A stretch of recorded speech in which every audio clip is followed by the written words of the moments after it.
Vous savez, j'ai cherché je vous ai écouté avec beaucoup d'attention.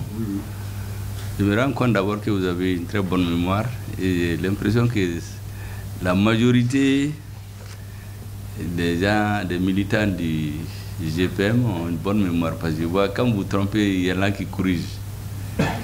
Vous savez, ça c'est une page importante de notre histoire. Vous savez, l'un des grands problèmes qu'on a en Afrique, on ne connaît pas notre histoire. Demain, dans quelques années, dans 1 an, 2 ans, 3 ans, je ne sais pas, 4 ans, 5 ans, 10 ans, 20 ans, sinon même plus, quand on va écrire la vraie histoire du Mali, pour sa jeunesse, il y a des gens qui vont déformer.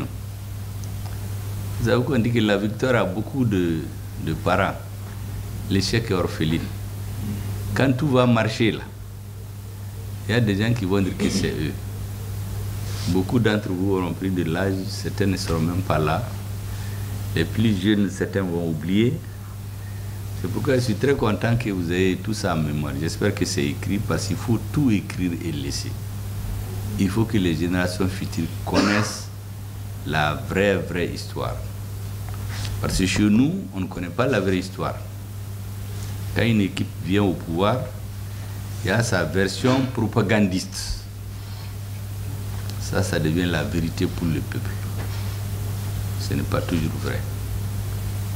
Vous savez, quand on avait décidé de parler de l'AES, la première fois, c'est quand le Premier ministre du Burkina Faso était au Mali le 1er février 2023. On a parlé de ça brièvement. Quand je suis allé là-bas le 23 février 2023, on en a parlé encore. Je l'ai dit ceci. On est très enthousiaste, mais on n'est pas plus patriote que ceux qui ont fondé nos États-là. Avant de créer quoi que ce soit, il est bon qu'on s'interroge. Pourquoi ces alliances-là avaient échoué? Parce que les peuples en ont toujours voulu. C'est les problèmes entre les dirigeants, les problèmes de la France qui ont fait qu'il n'y a pas eu d'union. Sinon, les peuples ont toujours voulu. Il m'a donné ses raisons. Je l'ai dit, ça ne suffit pas. Ce n'est pas ça seulement. Il y en a d'autres. Moi, je n'en ai pas donné beaucoup. Mais je me disais qu'on aura le temps de construire tout ça. Au début, vous avez la fédération, Haute-Volta, Dahomey, Mali, Soudan. Pourquoi le Dahomey s'est retiré? Pourquoi la Haute-Volta s'est retirée? Il est resté le Mali, le Soudan et le Sénégal. Pourquoi ça a éclaté? Quand vous allez dans chacun de ces pays-là, on va vous donner juste la version de ceux qui sont au pouvoir. Mais il y a toujours une partie qui n'est jamais dite aux gens. Et ça, c'est valable pour tous les pays. Donc, quand on veut construire quelque chose de solide, il faut qu'on connaisse toute l'histoire. Il est donc dit qu'on va aller mollo. Il faut qu'on s'interroge. Pourquoi ça n'a pas marché? Il y a les raisons subjectives des volontés des dirigeants, les coups bas de la France. Mais il y a beaucoup de facteurs, il faut les conjuguer souvent. Moi, j'ai pris soin de regarder toutes ces fédérations-là, tous les dirigeants, les circonstances dans lesquelles ils ont signé les accords. En tout cas, ils se sont entendus. Pourquoi certains n'ont pas signé? Quels sont les arguments qu'ils ont donnés? Vous savez, quand on a dit qu'on fait la fédération, il y a un dirigeant d'un pays de la fédération qui a levé la main. Parce que le premier qui a levé la main, c'était Modibo Keïta. Les autres ont levé la main un à un pour dire qu'ils sont d'accord. Mais quand ils sont retournés chez eux, il y a un, quand il n'a pas fait, on lui a dit, mais tu avais levé la main. Il dit, non, il voulait se gratter les tampons ici seulement. Parce qu'il avait changé. Pourquoi il a changé? J'ai dit au premier, il faut qu'on étudie ça. Il m'a donné ses raisons, mais en fait, ça c'est une partie. Il n'a pas donné toutes les raisons. Parce que c'est une partie que l'intelligence connaît. Le Bénin, la même chose. C'est devenu Bénin après, c'était Dahomey. Le Soudan et le Sénégal, si vous demandez les Maliens, ils vont vous donner les raisons, c'est les Sénégalais et les Français. Personne n'est puni, mais ça ne suffit pas. Quand vous voyez les Sénégalais, ils vont vous dire que c'est les Maliens. Ce qu'ils disent, il y a un peu de vérité là-dedans, mais ce n'est pas totalement vrai. Il y a des bouts qui manquent, que les dirigeants n'ont pas appris. Si vous venez au Mali, on va vous dire seulement que c'est la France et le Sénégal. Mais le rôle même, ou les maladresses, ou les façons de faire, c'est facile de mettre à la place d'un dirigeant et les critiquer, mais je pense que ce que certains ont fait, les Maliens ne vous en parleront jamais. Ils vont vous dire seulement que c'est le Sénégal et la France. Quand vous allez au Sénégal, certains vont vous dire non, non, non, c'est le Mali qui a fait ça, il a fait ça, ils ne connaissent pas les autres.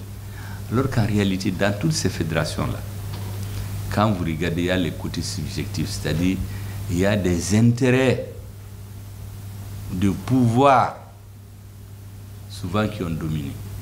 Parce qu'en Afrique, souvent, les gens cherchent à durer au pouvoir. Ce n'est pas pour régler les problèmes. Hein. Ils cherchent à durer. Par exemple, en Côte d'Ivoire, il y a peu de gens qui savent que vous faites être un communiste au départ. Ils voulaient même l'accuser. Et pif, un jour à la suite d'une rencontre avec Mitterrand, il sort, il dit que c'est le désapprentement, ils ne sont plus avec les communistes. Beaucoup d'Ivoiriens ne savent pas ça. Il a décidé de se mettre du côté de la France jusqu'à la fin de ses jours. Son adjoint, on l'a tué. Les pays qui ont refusé de suivre le désapparentement, là, on les a sanctionnés. Le Cameroun, vous avez vu la guerre qu'il y a eu, on a tué les dirigeants, on a brûlé au Lassal. Il y en a, dès qu'on a tué une ou deux personnes, ils se sont ralliés. Les autres sont allés, chacun a voulu, suivant sa démarche, régler les problèmes. Donc c'était une lutte qui va gagner. Le constat, c'est qu'à la finale, les autres semblent avoir gagné. Mais comme M. Seydou Badian l'a dit, nous sommes un vieux peuple.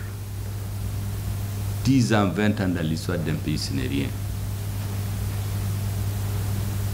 Donc, il fallait garder l'espoir. Moi, j'ai beaucoup étudié les raisons de l'éclatement de la Fédération du Mali. Quelles sont les raisons objectives, subjectives, les intérêts des dirigeants, leur maladresse et les coûts de la France aussi. J'ai développé certains arguments devant le Premier ministre sénégalais qui était là récemment. Vous avez dû voir ce discours sur les réseaux.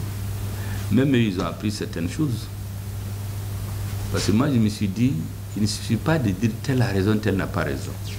Si on veut travailler sur la durée, il faut regarder le tout.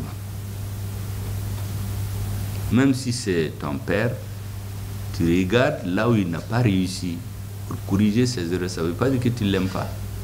Mais au Mali, dès que tu dis une vérité qui ne correspond pas à quelqu'un à partir de ce qu'il a appris là, pif, il sort sur ton coup. Moi, je ne suis pas comme ça. Vous venez de parler de Moussa Traoré. Ici au Mali, à 7 heures, tu ne peux même pas parler de Moussa Traoré. Moi, je suis allé chez Moussa en personne. Je l'ai interrogé personnellement sur beaucoup de questions, notamment ses relations avec Modibo, comment ça s'est passé, qu'est-ce qu'il sait. Il m'a dit beaucoup de ces choses-là. Ce que vous avez dit là, les avions français qui voulaient aller, c'est pour aller au Tchad, ce n'est pas pour aller en Côte d'Ivoire. C'est des avions qui devaient quitter Dakar pour aller au Tchad sur la base de Faye Larjo. La première tentative, ils ont voulu survoler le Mali et puis filmer.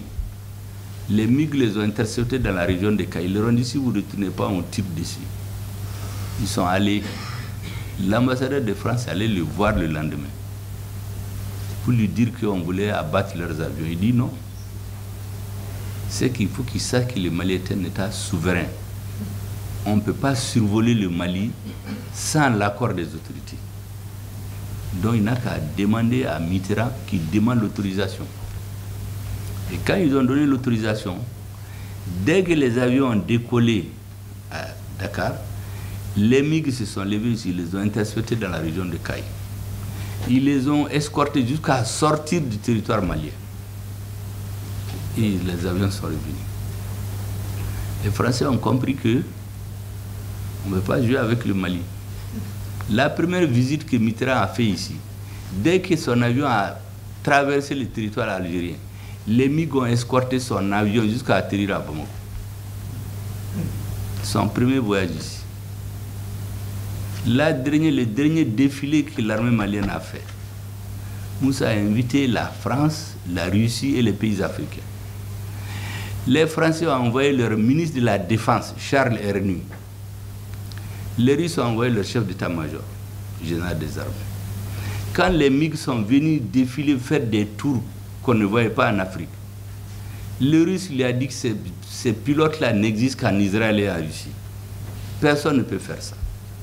Quand les avions les ont survolés là, l'un de leurs invités là, j'ai dit son nom, je ne vais pas revenir là-dessus, il a eu peur à Sirana, il s'est jeté sur il croyait qu'on allait les tuer.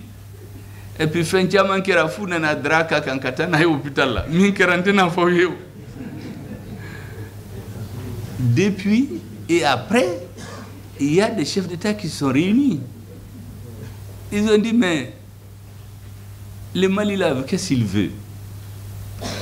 Et le président lui-même dit que Brejnev, le président de la Russie, mais vous là, vous voulez conquérir tout le monde ou quoi? Parce que l'armée malienne seule peut occuper n'importe toute l'Afrique de l'Ouest.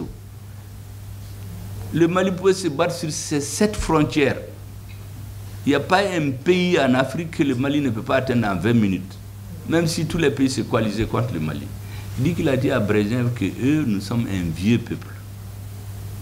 Nous pouvons avoir faim, mais on ne veut pas qu'à Mokanye Donna. Nous ne sommes pas un petit peuple.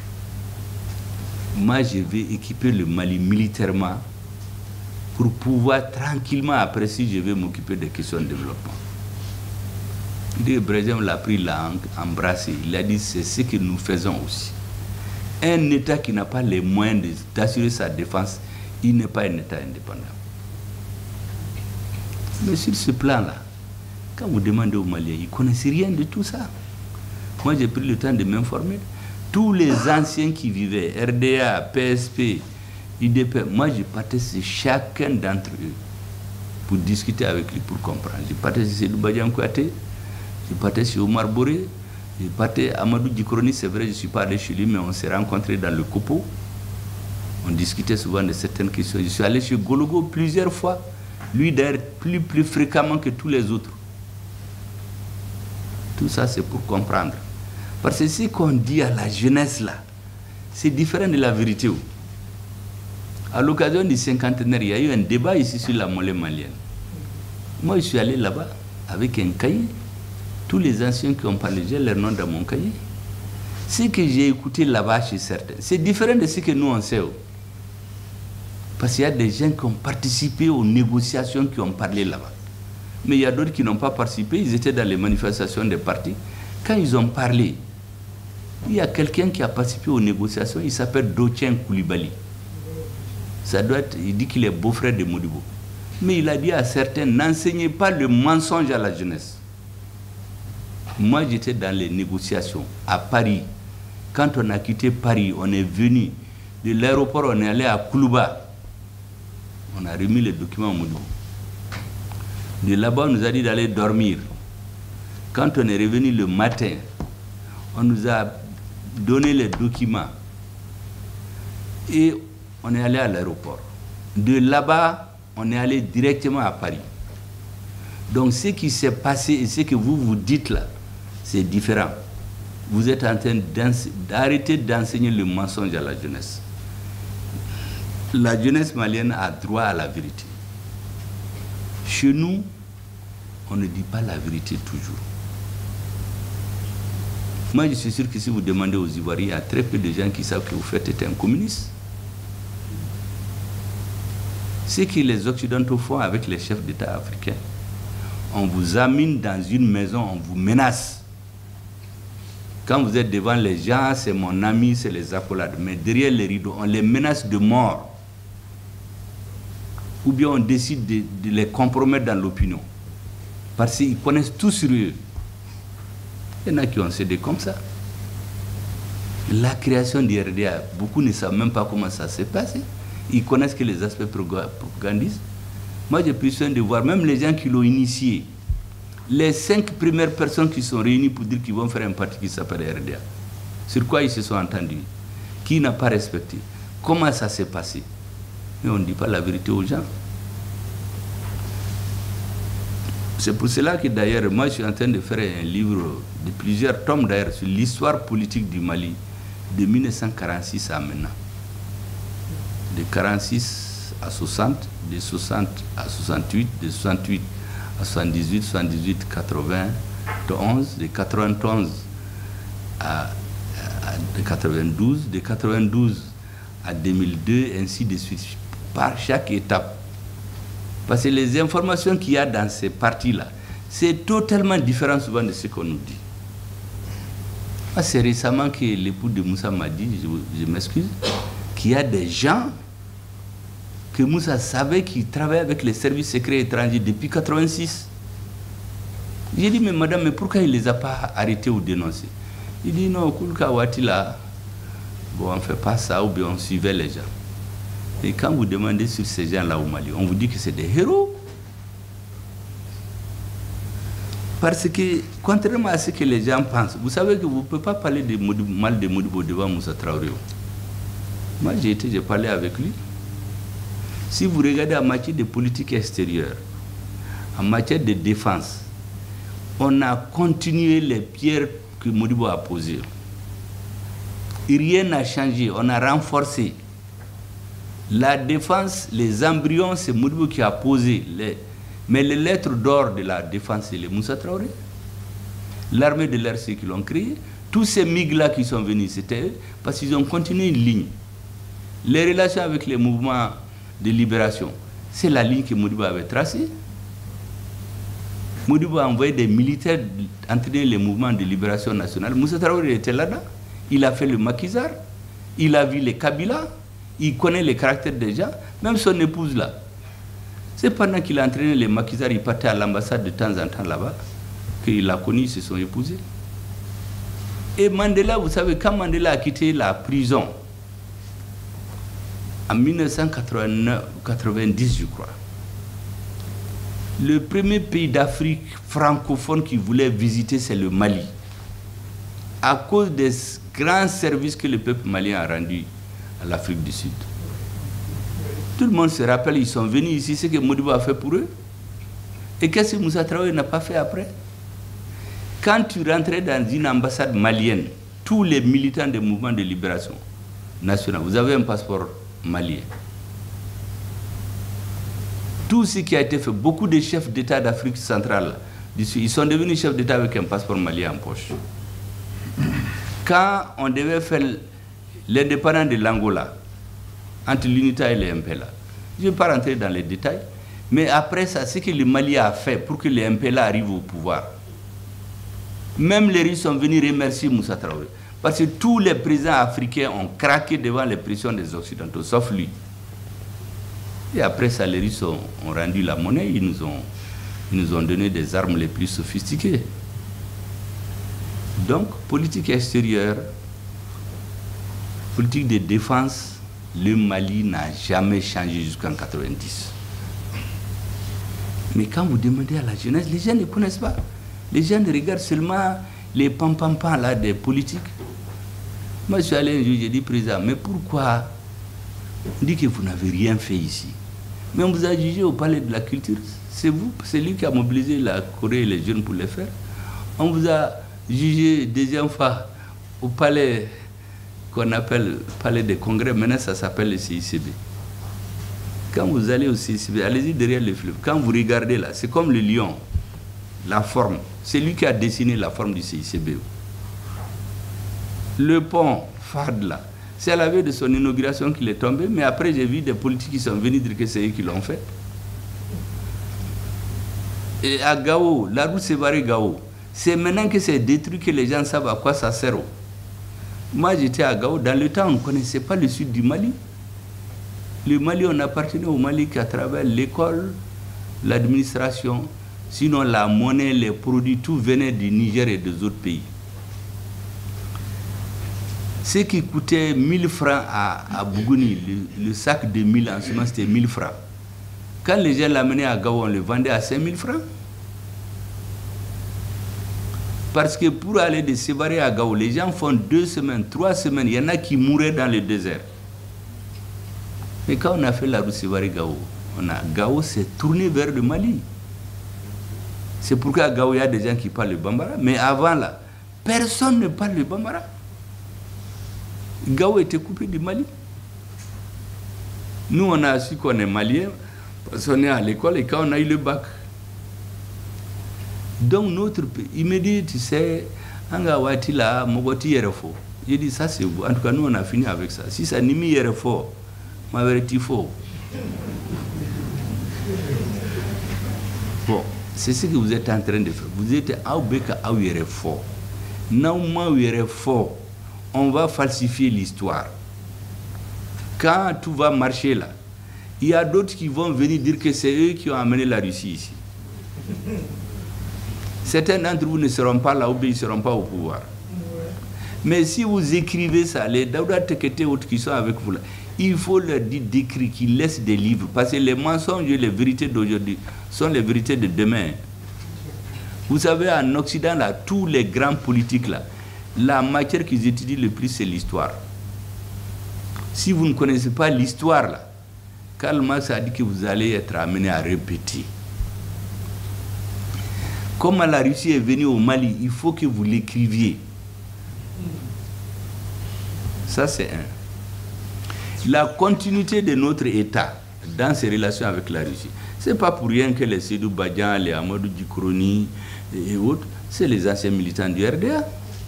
Il y a des gens qui ne se parlaient même pas à la veille de la chute de Modibo.